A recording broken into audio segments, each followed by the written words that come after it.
السلام عليكم ورحمة الله وبركاته.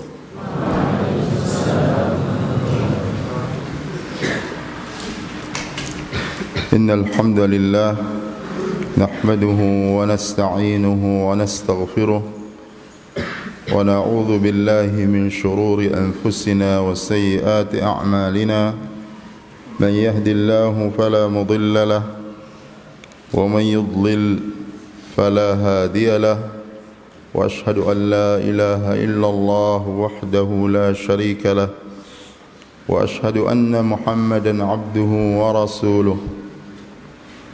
Kemudian yang berkaitan dengan masalah puasa ini juga, yaitu hal-hal yang dibolehkan ketika berpuasa.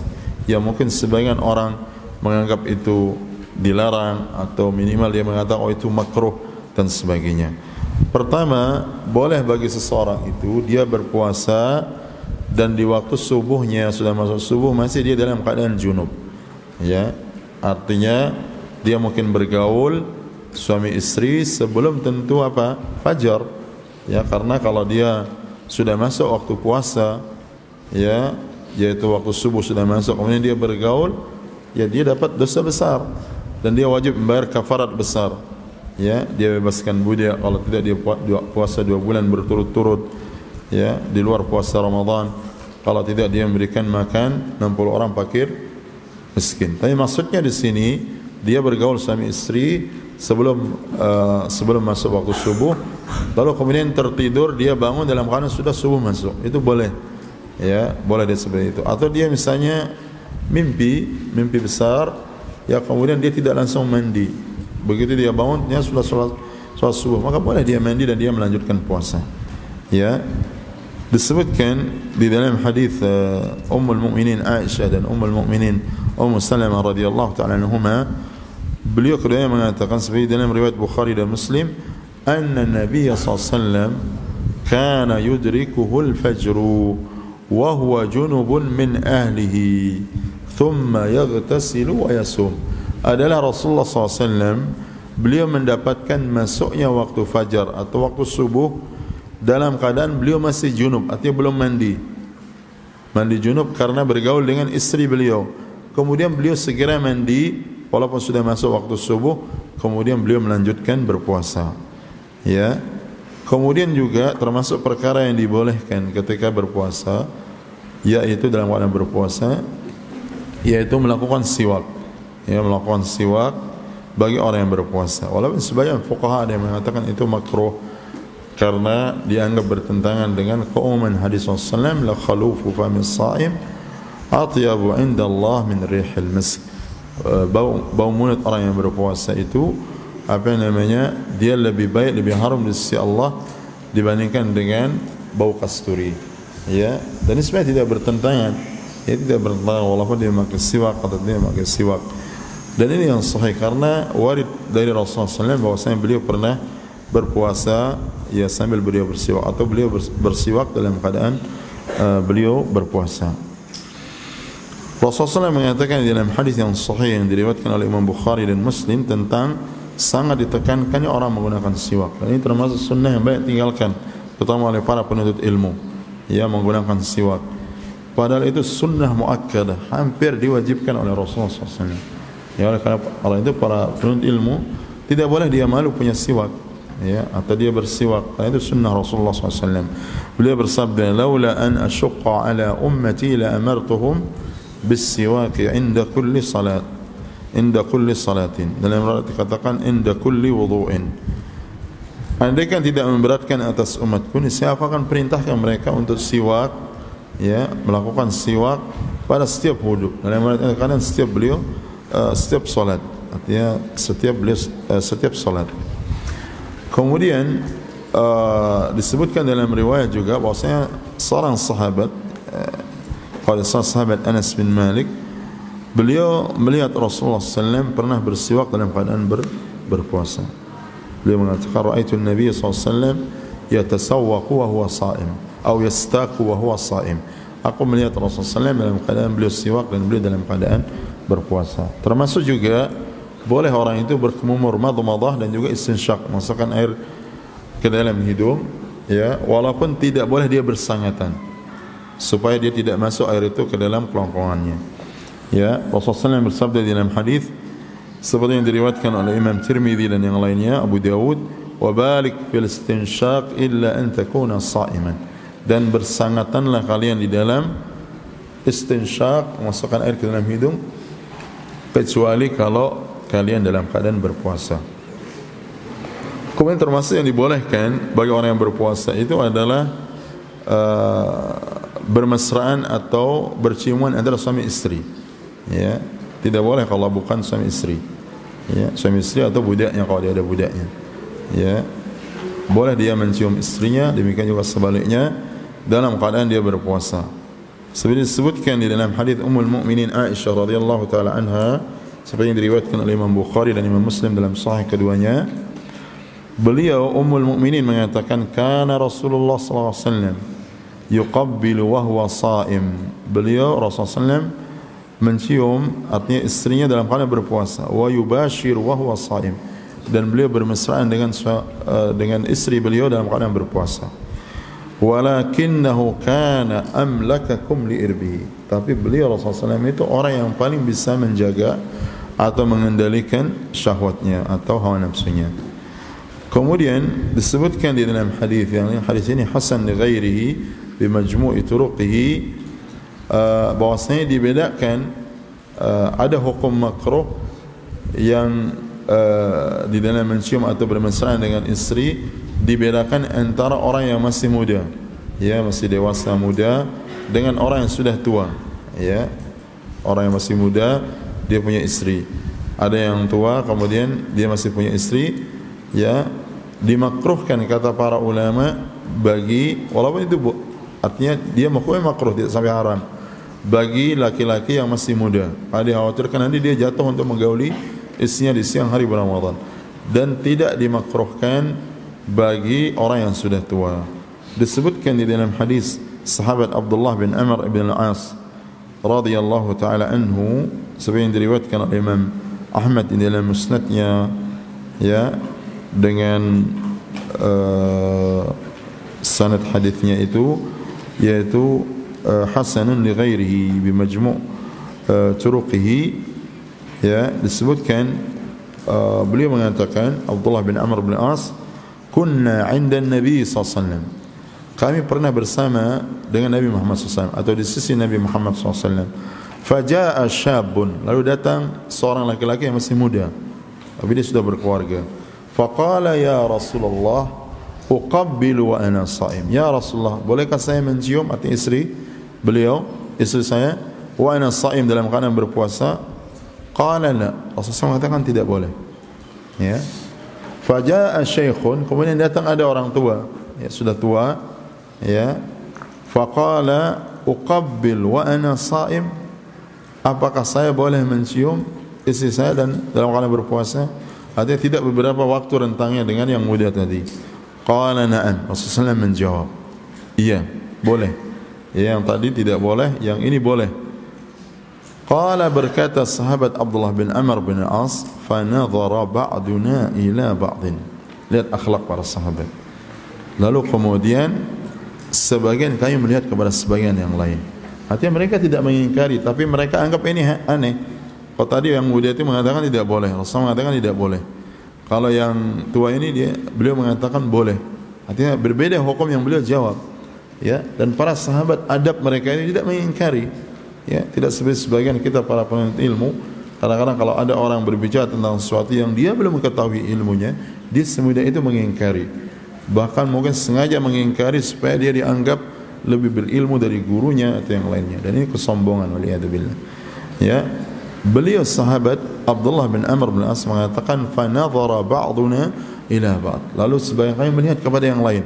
Maksudnya itu sesuatu yang aneh. Tadi ini beliau mengatakan iya boleh, tidak boleh. Kemudian yang tua itu dikatakan kepadanya dia boleh. Kemudian Nabi SAW, faqala Rasulullah SAW, maka Rasulullah SAW begitu melihat sikap para sahabat, walaupun mereka tidak mengungkapkan keheranan mereka dengan jawaban Nabi SAW, dan ini menunjukkan bahwasanya seorang muallim, seorang murabbi, dia harus melihat gelagat dan memahami gelagat apa yang di sekitarnya. Artinya walaupun orang itu tidak bertanya, dia memahami apa yang dia maksudkan daripada sikap tersebut. Kemudian beliau mengatakan inna syaikha yamliku nafsahu, bahwasanya orang yang tua itu dia bisa mengendalikan apa? Dirinya. Artinya anak muda itu kalau dia melakukan sesuatu dia bisa tidak terkontrol, sehingga boleh jadi dia melakukan yang lebih besar, yaitu menggauli istrinya di siang hari bulan Ramadan. Termasuk juga yang dibolehkan yang berkaitan dengan puasa itu adalah orang itu donor darah atau check up kesehatan dengan mengambil darah, atau juga melakukan seperti transfusi darah, ya, yang tidak dimaksudkan dia itu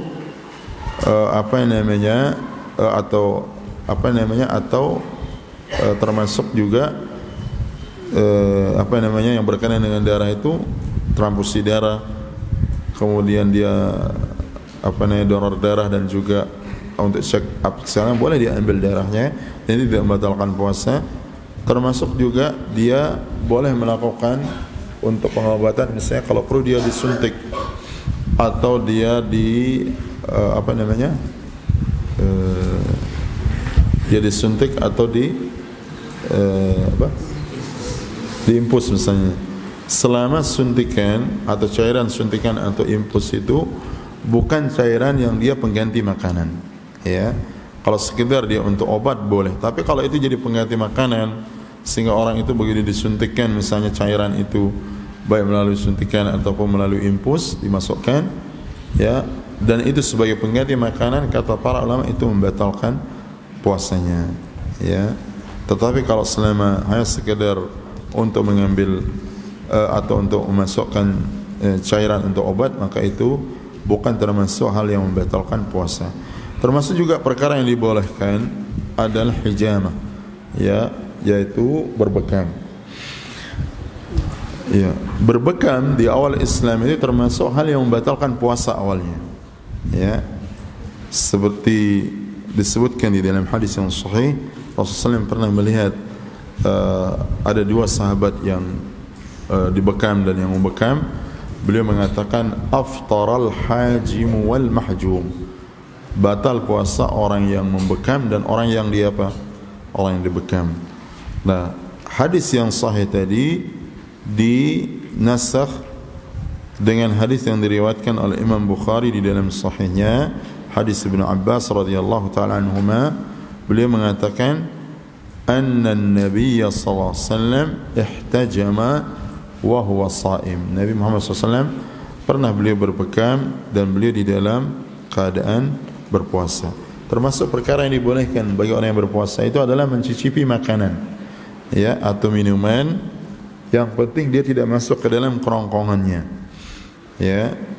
Bahkan seorang ibu atau orang tua atau siapa saja boleh dia memapahkan makanan untuk dilunakkan bagi anaknya yang masih kecil, ya. Misalnya yang penting jangan ikut makan, ya. Jangan menyelam sambil minum air, ya, bukan. Jadi dia misalnya dia memiliki bayi dan dia dalam keadaan berpuasa, atau bapaknya misalnya dia ingin mengunyahkan bagi bayinya, ya, boleh dia mengunyahkan itu makanan, lalu begitu dia sudah ini dia berikan kepada anaknya, ya, kepada anaknya. Yang penting jangan dia makan, karena dibersihkan mulutnya. Jangan ada sisa-sisa makanan itu dimakan. Kalau ada yang masuk makanan, maka itu bisa membatalkan puasanya. Termasuk juga mencicipi makanan, ya, rasa makanan, minuman, itu boleh. Disebutkan di dalam hadis Ibnu Abbas radhiyallahu ta'ala anhu, dan hadis ini disebutkan oleh Imam Bukhari dalam sahihnya dengan sahih muallaq, dan hadis ini muttasil atau mausul di riwayat Imam Ibn Abi Shaybah di dalam Musnadnya, juga Imam Al-Baihaqi di dalam Sunan Al-Kubra. Beliau mengatakan, sahabat Ibn Abbas, la ba'sa an yadhuqal khalla, tidak apa-apa orang itu mencicipi cuka, ya, air cuka, awis syai'a atau sesuatu yang lain, makanan, minuman atau yang lain, ma lam yadkhul halqahu, selama makanan itu tidak masuk ke dalam kerongkongannya, wa huwa shaim, dan dia lakukan ini dalam keadaan berpuasa. Artinya tidak apa-apa dalam keadaan berpuasa dia mencicipi makanan atau minuman untuk dia tahu rasanya atau yang lainnya, ya, yang penting jangan sampai masuk ke dalam apa? Ke dalam kerongkongannya. Termasuk juga perkara yang dibolehkan bagi orang yang berpuasa itu adalah bercelak, kemudian berobat dengan tetesan mata ketika dia sakit mata, ya, atau yang semisalnya. Dan ini termasuk perkara yang disebutkan oleh para ulama dan dikuatkan oleh mereka bahwasanya ada riwayat dari Imam Bukhari di dalam sahihnya bahwa para sahabat, di antaranya sahabat Anas ibn Malik dan juga ulama-ulama tabi'in dan yang setelahnya seperti Imam Al-Hasan Al-Basri, kemudian Imam Ibrahim An-Nakhai, beliau membolehkan untuk berselak, ya, dan itu tidak mengapa, ya. Ini yang berkaitan dengan dua hal ini. Termasuk juga yang dibolehkan bagi orang yang berpuasa itu adalah menyiram badannya atau kepalanya dengan air yang dingin, ya, karena haus atau karena dia panas, misalnya karena panas terik matahari, kering di badannya atau di kerongkongan, yang penting jangan dia masukkan, jangan dia minum, ya. Boleh dia siram kepalanya atau badannya, atau dia berendam, ya, berendam di kolam, ya, atau di tempat yang lain supaya hilang hausnya, atau dia tidak merasakan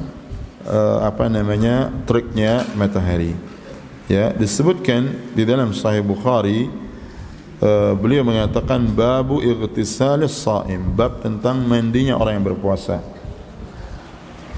Dan beliau mengatakan wa balla ibn Umar radhiyallahu anhuma thawban fa alqahu alaihi wa huwa shaim.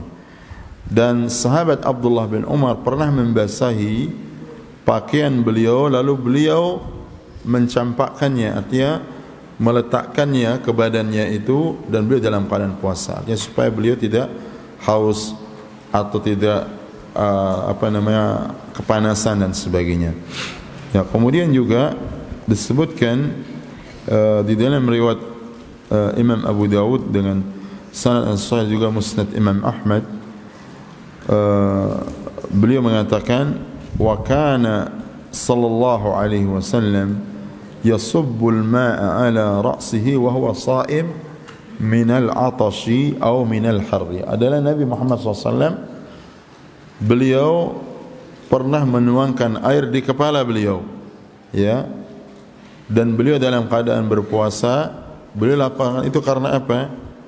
Minal atashi, karena beliau haus, ya. Jadi boleh, yang penting jangan diminum. Atau beliau lakukan itu, kata sahabat, karena beliau merasakan panas, artinya kepanasan karena terik matahari.